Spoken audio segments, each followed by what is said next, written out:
You're oozing. What? One of your sores has burst. You're oozing. It happens. You need to do something about it. Why? It's not like our audience isn't covered in sores too. It's not professional. It helps them relate. Chill out. It's disgusting. This is show business. Fine. Whatever. If it'll calm you down. Makeup. The two men sat behind the commentator's desk and waited as a scrawny, strung-out woman limped over to them. The first commentator, a handsome man in his early 40s with perfectly coiffed, shockingly black hair and shockingly white teeth, pointed at his colleague. Oozing sore. Patch it and cover it. The woman said nothing. She just nodded and got to work, covering the sore on the other commentator's left cheek. She dabbed at the greenish pus with a less than clean rag. The man sat there, bored, as she got the sore closed up and then applied enough makeup to cover the closed sore. The makeup wasn't even close to matching the man's skin color, but considering the state of his skin, it wasn't much of a problem. Move.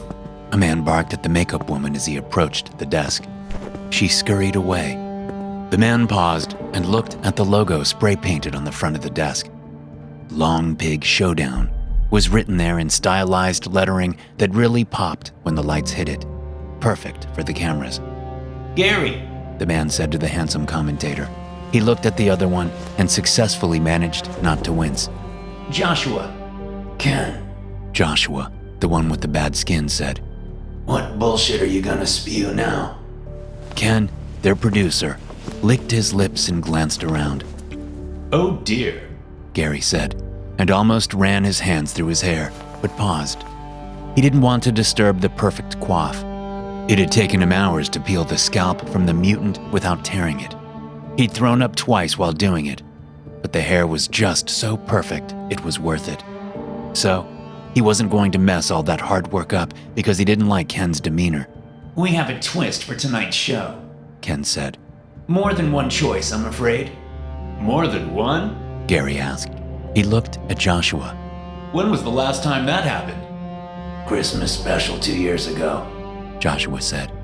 The Turducken Challenge. Oh my lord, Gary said and fanned himself. That was a debacle and a half. It ain't easy shoving people up other people's butts, Joshua said. We looking at another turducken incident, Ken? That what the network assholes are throwing at us? No, it's not that bad. Ken said. Just a wrench in the format. A wrench in the format. Joshua chuckled. As well as oozing sores, Joshua's skin was mottled with multiple scars. Years of surviving in the wasteland had provided him with his unique physical look. When he'd stumbled into what was left of civilization, he'd been lucky to fall in front of one of the network's execs who was coming through the city's gates on his way to meet friends for a mutant safari. Look at you! The exec had claimed after stepping out of his armored jeep. Please tell me you can talk. Can you read too? Fuck off, Joshua had growled. It was the growl that sealed the deal. The exec changed his plan and hurried Joshua back to the studio for a camera test, and also tests for all known contagions that still lingered out in the wasteland. Joshua had passed every test, and that growl of a voice would soon be known by thousands of viewers as the trademark growl of the legendary, always says it like it is, color commentator for Long Pig Showdown, the most popular cooking competition show on the air. It was the only cooking competition show on the air, but no one mentioned that. It was still damn popular, though. Can you give us a heads up as to the nature of the wrench, Kenneth? Gary asked. Unlike Joshua, Gary had been in show business for most of his life. He'd been a local newscaster, a national weatherman, a spokesperson for some vitamins that supposedly ate radiation, but really just gave the consumers horrible bloody diarrhea. Lastly, for a short period of time, he was the host of the biggest battle royale on the airwaves. That was, until the competitors rebelled and slaughtered all of the crew and most of the audience before escaping out of the city gates and into the wasteland. Gary assumed the competitors were all dead. No one lasted long in the wasteland when dressed in loincloths and armed with basic melee weapons like knives and baseball bats. Hand-to-hand would keep you alive for only so long before the wasteland hunters picked you off with rifles from afar. But Gary only knew that from stories. He'd never actually been out in the wasteland. Ken cleared his throat and shuffled from foot to foot. The execs want it to be a surprise, Ken said, holding up a hand as both Gary's and Joshua's mouths opened to protest. They want an authentic reaction from both of you. Gary pursed his lips and stole a glance at Joshua. You mean they want what comes out of Joshua's mouth to not sound rehearsed? I never sound rehearsed, Joshua said, his growl low and deep. And that's what they're banking on. Ken said, and gave Joshua 2 thumbs up. And me? Gary asked, not even bothering to hide the offense in his voice. I built this show, Kenneth. This was a solo desk before Joshua's arrival. Yes, no, of course, Kenneth said. They want you to sound authentic too. Joshua snorted. What? Gary snapped. Something to say, Joshua? You sound like you ate a radio announcer and he's stuck in your throat. Joshua replied with a shrug. Authentic ain't your shtick, Gary. Come on, guys, please. Kenneth said. Let's not do this now. Airtime is in 30 seconds. We have a live show to produce. Bitch at each other after, okay? I will be sure to, Gary said. Whatever, Joshua responded. That's the spirit, Kenneth exclaimed. The 2 commentators glared at him. 20 seconds until airtime. Anything else? I don't know, Ken. Is there? Joshua snarled. You tell us. Nope. Just the twist. Ken said. Wrench. Joshua corrected.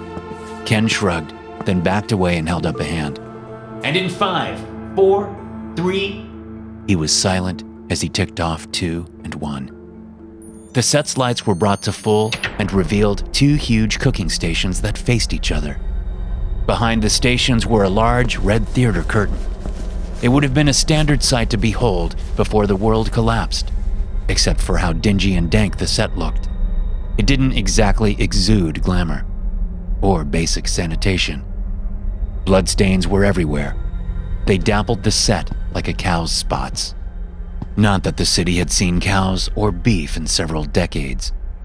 Spotlights hit Gary and Joshua dead on, and Gary's white-toothed smile shined brightly as he lifted a battered microphone to his mouth. Good evening, ladies and gentlemen.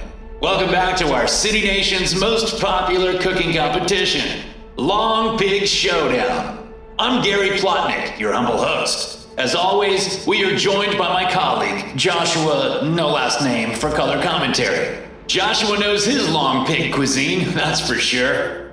I'm better. Joshua growled into his own mic. I was the best hunter in the wasteland until I wasn't. So true. Gary exclaimed. Now, before we go down that dreary road, let's bring out tonight's chefs, shall we? Yeah, sure, whatever. Gary laughed. You grump, you. Gary swung his arm to the right side of the stage and pointed. Our first competitor is clawing his way up the food station charts. Literally. He was thrown into the food pit when he was 6, but showed the ambition that every entrepreneur looks for after killing 14 of his fellow pit dwellers. A local restaurateur snatched him right up, and he's been creating mouth-watering meals ever since. Everything is mouth-watering when you're starving, Joshua grumbled. So true, Gary responded and kept going. Please welcome Chef Andrew Werlin. A man with a crude peg for his left leg limped his way onto the stage. He pumped his fists in the air and hobbled over to the left cooking station. Chef Andrew, welcome, Gary said. How excited are you to be here? Chef Andrew, who was only in his 20s, looked around the stage and tried to smile. Pretty excited, he said, not sounding too convincing. Especially if I win. Yeah, you'll want to focus on that. Joshua said and laughed. Chef Andrew winced and kept trying to smile. Yes, you will want to focus on that, Gary continued. Because our next competitor is no stranger to Long Pig Showdown. Ladies and gentlemen, I give you Chef Marcus. What? Joshua snapped, and his head whipped around to stare at Gary. Since when do we have repeats? Gary covered the mic with his hand.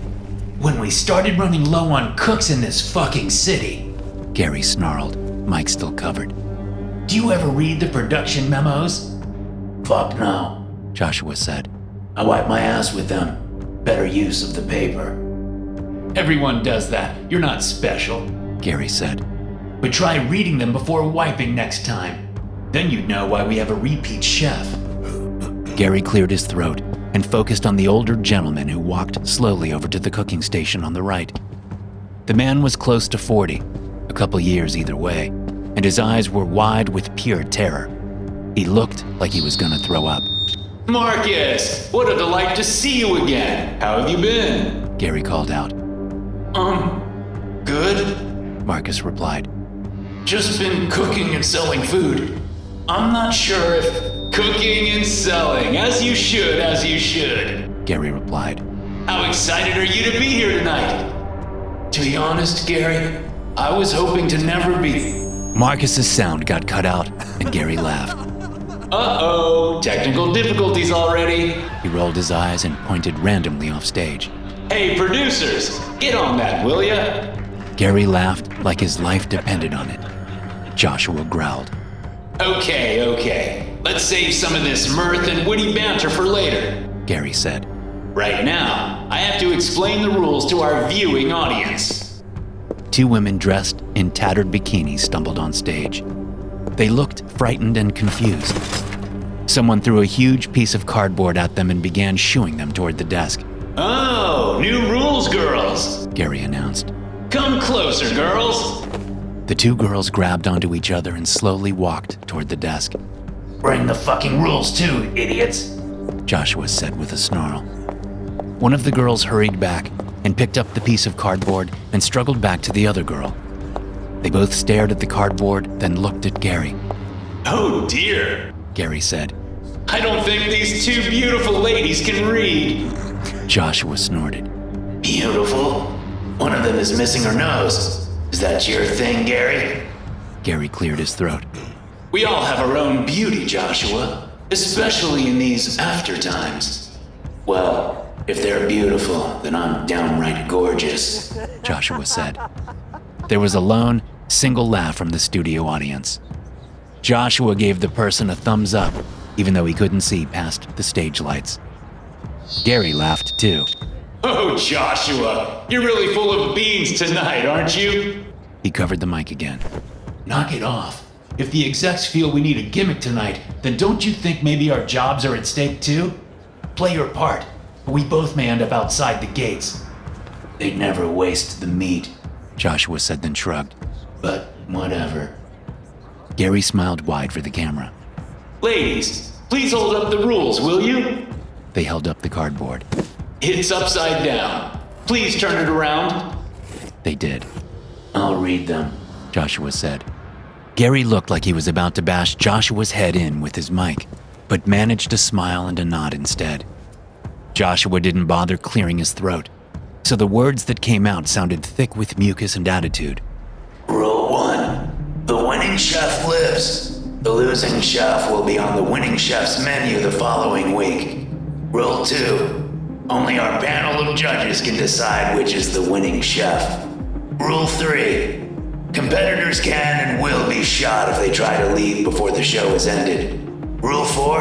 Have fun. The two women kept standing there, holding up the cardboard. You can leave now. Joshua snarled at them. Unless one of you wants to come around here and lick my... Couldn't have said those rules better myself, Joshua. Gary interrupted, taking over once more. Now, let's meet our judges. Ken appeared next to one of the cameras, waving his hands over his head. Gary turned to regard the empty judges' table. Uh-oh. Gary said and chuckled.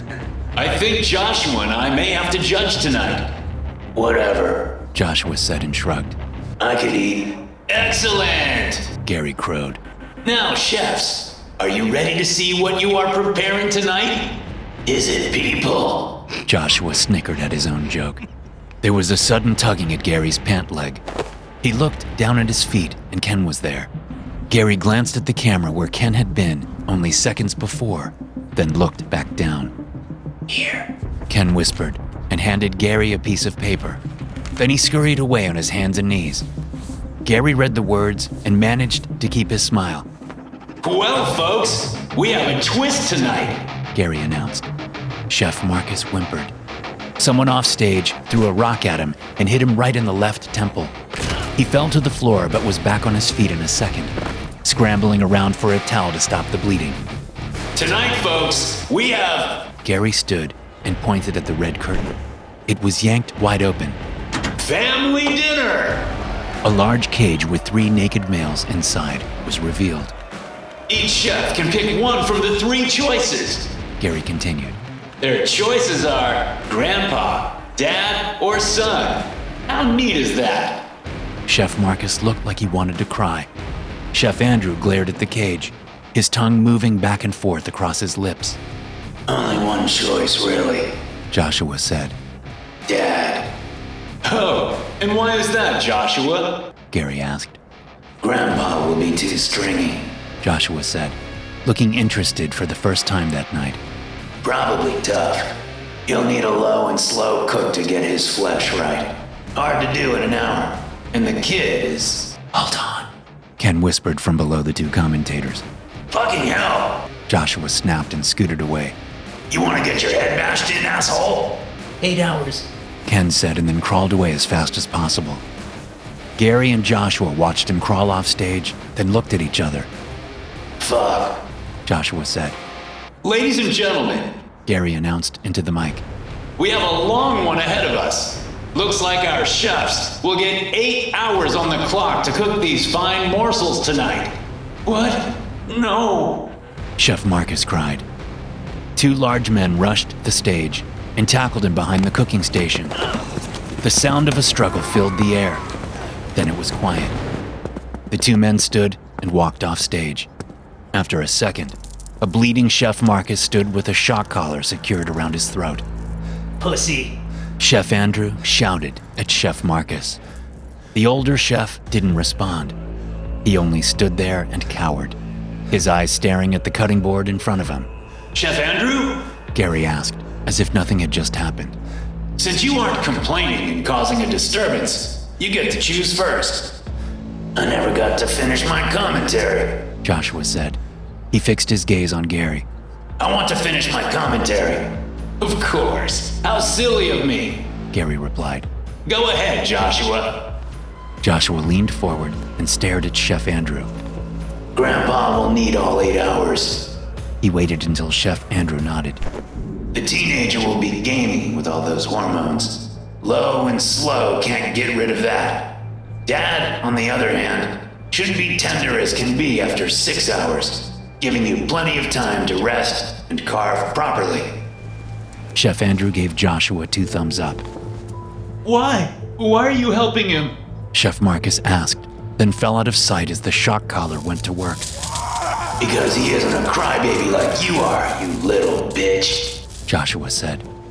Chef Marcus finally clawed his way back upright.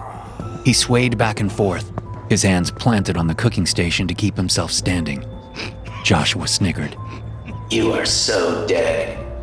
Now, Joshua. Let's not decide the outcome quite yet. Gary said. We may be the judges tonight by default, but we should always remain impartial and let the food speak for itself. Let us go! Grandpa shouted from the cage. This is a mistake. We didn't break any laws. They always say that, don't they, folks? Gary said, looking directly into the camera. It's true. Dad yelled. We live next door to one of the producers. He kidnapped us and brought us here this morning. All because we wouldn't let him borrow a half cup of lard last week. Grandpa added. Please, this is a vendetta, not a legitimate catch. Oh my, Gary said and fanned himself. I think they doth protest too much, don't you folks? That makes no fucking sense. Joshua grumbled. The same 2 men that had tackled Chef Marcus rushed towards the cage. They stabbed cattle prods into the cage, and the 3 captives danced and shook as their bodies were filled with thousands of volts of electricity. Hey, jerks! Joshua shouted as he stood up. Don't ruin the meat. He sat back down. Morons. Indeed. Gary said. No cooking before I say go. Can we get on with this? Joshua said. We can. Gary said, and pointed at the chefs. Go! The two chefs raced toward the cage like their lives depended on the choice before them, which was definitely the case.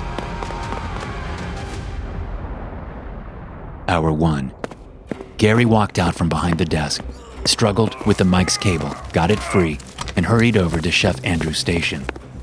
Chef Andrew, He said, and studied the ingredients strewn about the counter. The dad's corpse was hanging from a makeshift hook and draining blood into a large basin. Gary scooted past it carefully. I'm seeing sage. And, well, more sage. What's that there? Sage? Chef Andrew said. Oh, and is that garlic?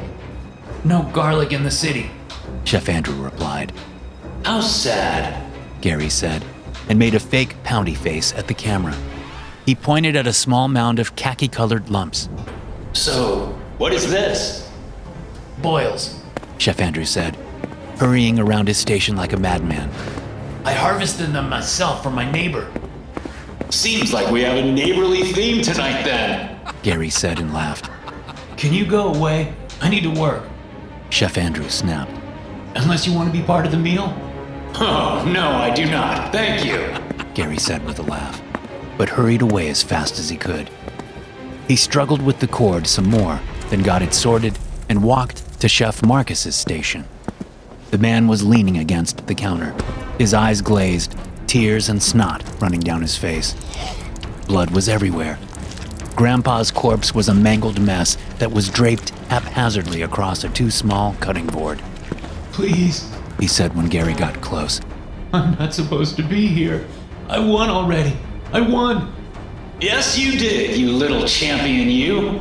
Gary exclaimed. So how about you put that experience to use and get cooking? The man cowered and burst into tears. Then he shot upright and shook as his shock collar was triggered. Gary watched the chef collapse to the floor. Then he looked at the camera. You never know when a case of the nerves will show up, do you, folks? Get him while he's down. Joshua shouted from the desk. Right in the nuts. I will do no such thing. You're boring. Hour 2. Challenge! Gary announced from the desk. The first chef that makes and brings us each a sandwich gets to keep both hands. What? No! Chef Marcus screamed. He shook and fell. On it! Chef Andrew yelled and got to work. There was barely anything done at Chef Marcus's station. As he pulled himself back upright, he stared at his hands and then burst into tears. He shook and fell again. In just 2 minutes, Chef Andrew presented Gary and Joshua each with their own sandwich. Filet of thigh with special sauce. Chef Andrew said. My bread is moldy. Joshua said. You think serving us moldy bread is a good idea, asshole? Chef Andrew whipped his right hand up, and the tip of his chef's knife was only a hair away from the tip of Joshua's nose. I think he gets the point. Gary said and laughed. Chef Andrew and Joshua stared at each other. But you did get here first. Joshua said finally. You win the challenge. Chef Andrew withdrew his blade and went back to his station. I got this. Joshua said and stood up. He pulled a meat cleaver out from under the desk and pointed it at Chef Marcus's station. The man was just getting back to his feet when he saw the blade. No! He screamed. He was shocked again. Don't shock him while I'm cutting. Joshua yelled as he made his way to the cooking station. I don't want to catch the blowback. He reached the station and looked down. Pathetic. He said, then lifted the cleaver. Now hold still. Before Joshua could bring the cleaver down, Gary yelled. Joshua, we can't see back there. Pull him out for the cameras. Joshua nodded and yanked Chef Marcus's body into view. He planted the sole of his boot on Chef Marcus's left forearm. Then he paused and looked up. Is he left or right-handed? He asked. Gary shrugged. Doesn't matter, I guess. Then he brought the knife down hard and fast onto Chef Marcus's left wrist. The man woke up screaming and Joshua jumped back. The shock collar put Chef Marcus back out, and Joshua stepped forward, picked up the severed hand, and threw it to Chef Andrew. See what you can do with this, he said, and walked back to the desk. Chef Andrew caught the hand easily and set it on the counter. Hour 3. Knuckle Cruddo. Chef Andrew said as he presented a plate to Joshua and Gary. Enjoy. Looks love. Gary started. You killed them!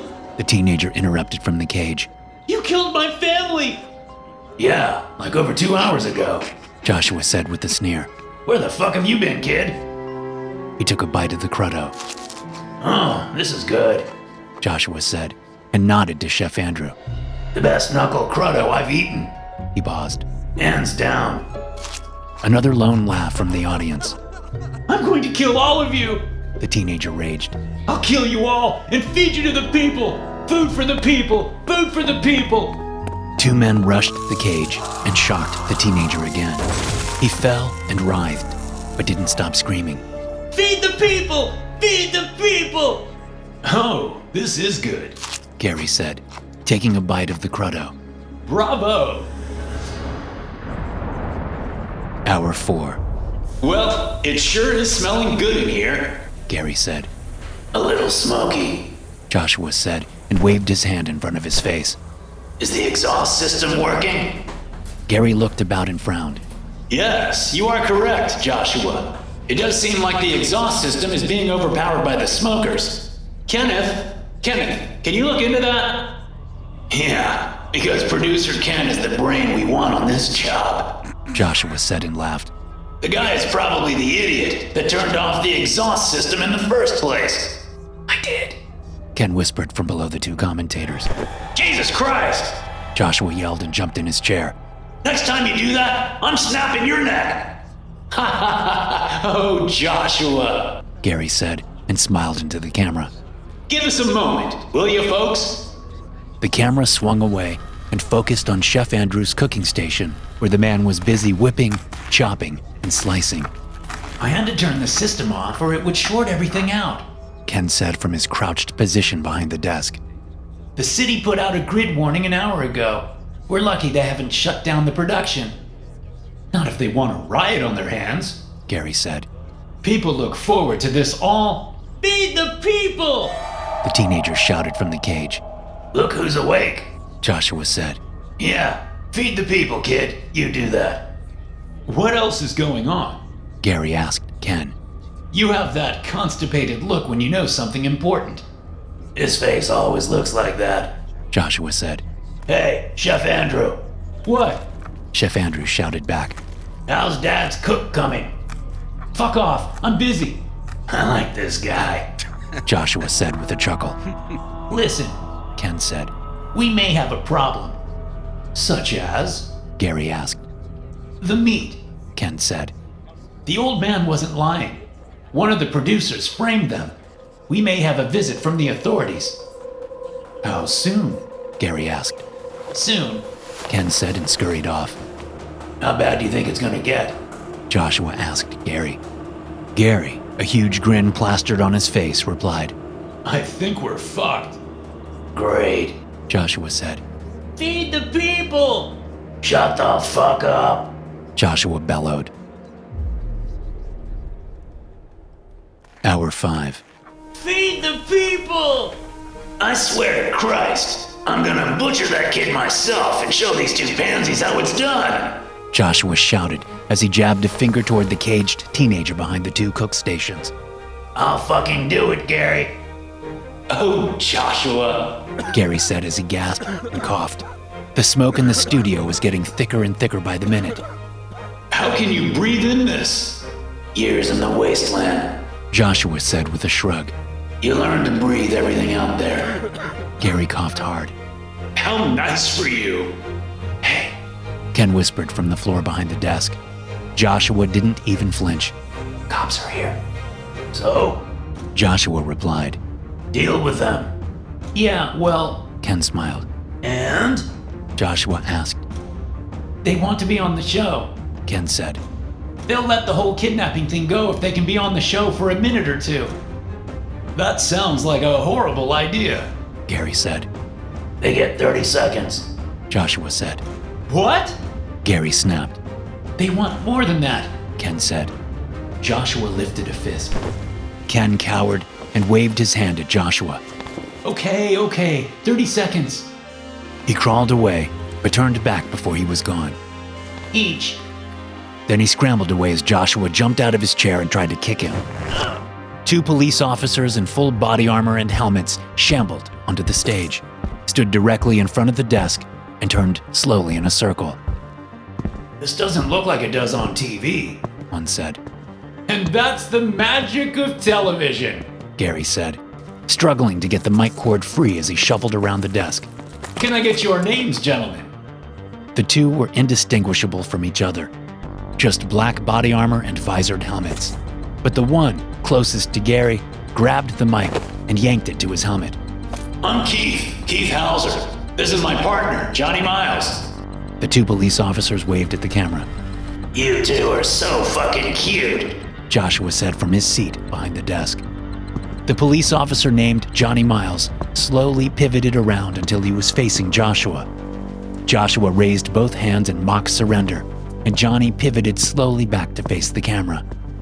Anyone you'd like to say hello to? Gary asked Keith. Waving at the camera, Keith replied. My wife, Heather. Any kids? Gary asked. Not after the famine of '65. Keith said and shrugged. Oh, we remember that year, don't we, folks? Gary said to the camera. He leaned forward and put the mic in front of Johnny. And you, officer? Johnny didn't move. Keith leaned in and got in front of the mic. He doesn't talk, Keith said. Mutant, tore his larynx out. Been there. Joshua said. Seen that. Well, officers, thank you for stopping by. Gary said and made a broad gesture with his arm, then slightly bowed. The officers didn't leave. I'm sure you have important business to take care of, Gary continued, repeating the gesture and the bow. The officers still didn't move. Jesus Christ, take a hint. Joshua snapped. Get off the set. Johnny pivoted again and faced Joshua. Joshua stood up and began to take his tattered sport jacket off. Now, boys, Gary said. feed the people! Johnny's helmet whipped around. Feed the people! What's his deal? Keith asked, nodding his helmet at the caged teenager. His father and grandfather are part of the menu, Gary explained. He's not being very understanding about it. Feed the people! Oh yeah! Keith shouted. Yell that again and see where it gets you! Feed the people! The 2 officers sprinted to the cage.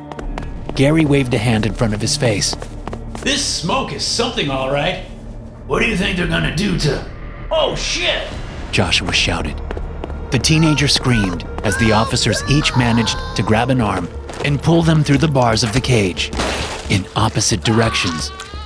Now would be a perfect time for a commercial break, Gary said. We'll be right back. Hour 6, He's dead. Joshua said, mic in hand, as he stood over the body of Chef Marcus. He gave the corpse a hard kick. Yep, he's dead. Oh dear. Gary said. How shocking. He turned and grinned at the camera. Not even the lone laughter in the audience responded. Does that mean I win? Chef Andrew asked. His knife paused above what looked like either rotten eggplant or a pile of purple-tinged feces. No, it doesn't mean you win. Joshua said in a sing-song mocking voice. We still have to taste your food. If it tastes like crap, then you lose. Hey, that's not in the rules. Chef Andrew yelled. Joshua made a move towards the cooking station, then paused. What was that? He asked. Yeah, what is that? Gary asked, then coughed. Kenneth! Ken walked straight onto the set wearing a gas mask. He didn't even bother to hide himself from the cameras. This isn't good. Joshua said. Yeah, so Ken started, then scrunched up his face. we have a problem. This whole fucking night has been a problem. Joshua snapped. What seems to be the issue? Gary asked between coughs. And where did you get that mask? I could use one now too. It'd block your face from the cameras. Ken replied. Good point. Gary said, then doubled over again and coughed. Spill it, bitch. Joshua said. It appears that some of the citizens were unhappy with how the teenager was treated. Ken said and shrugged. No idea why. We've done worse. It's his feed the people thing. Joshua said, and threw his hands up in the air. I'm out. Joshua stripped off his sport jacket and threw it to the side. Then he undid his tie and yanked it over his head. He threw it in Gary's coughing face as he walked by. Good luck, idiots. Joshua said. You're gonna need it. Joshua! Gary called and coughed after him. Joshua! We're in the middle of a show! Good luck with that. Joshua yelled from the studio's shadows. Gary looked at Ken. Now what? The producers are going to lock themselves in the control booth, Ken replied. just in case the people are able to break down the doors. That sounds reasonable. Gary said. May I join? Yeah, sure. I was going to have you two flip a coin since there's only so much room. Ken said, and pointed in the direction that Joshua left. But he solved that. Ken stared into the shadows. Gary stood up straight. What is that? Ken asked.